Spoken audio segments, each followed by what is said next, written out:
నమస్కారం. ఆడవాళ్ళు దయచేసి మీరు ఒంటి మీద ధరించిన ఆభరణాలు ఏవైతే ఉన్నాయో జాగ్రత్తమ్మ. షహనాజ్ పంజాబ్ యాక్ట్రెస్, సౌరభ్ వచ్చేటప్పటికేమో హీరో. మూవీ సెట్లో ఆమె దగ్గుతుంది, అరుస్తుంది, వెనకాల ఆయన తడుతున్నాడు భుజం మీద. ఏంటని చెప్పేసి డీటెయిల్స్ కనుక్కుంటే తెలిసింది ఏంటంటే షూటింగ్లో ఆమెకు ఆభరణాలు ధరించి ఉంటే ముక్కు పుడక లాంటిది కూడా ఉందట. పరిగెడుతున్నప్పుడు ఆ ముక్కు పుడక జారి నోట్లోకి వెళ్ళింది, మింగేసింది. మింగటం అంటే నోట్లోకి వెళ్ళింది, ఇంక జారిపోయింది, బంగారం కదా. ఇక దాంతో బయటికి రావాలి అది.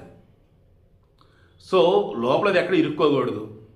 ఆల్రెడీ బయటకు వచ్చి ఉంటే సరే, ఒకవేళ బయటికి నాకు రానట్టయితే ఖచ్చితంగా ఆపరేషన్ చేసి తీయాల్సిందే. వీడికి మెయిన్ డిష్ మీకు అర్థమైందా? ఆడవాళ్ళు జాగ్రత్త. దయచేసి మీ ఒంటి మీద ఉన్న ఆభరణాలు మీ బాడీలోకి వెళ్ళకుండా చూసుకోండి. ముక్కు పొడుగులో మరీ జాగ్రత్త.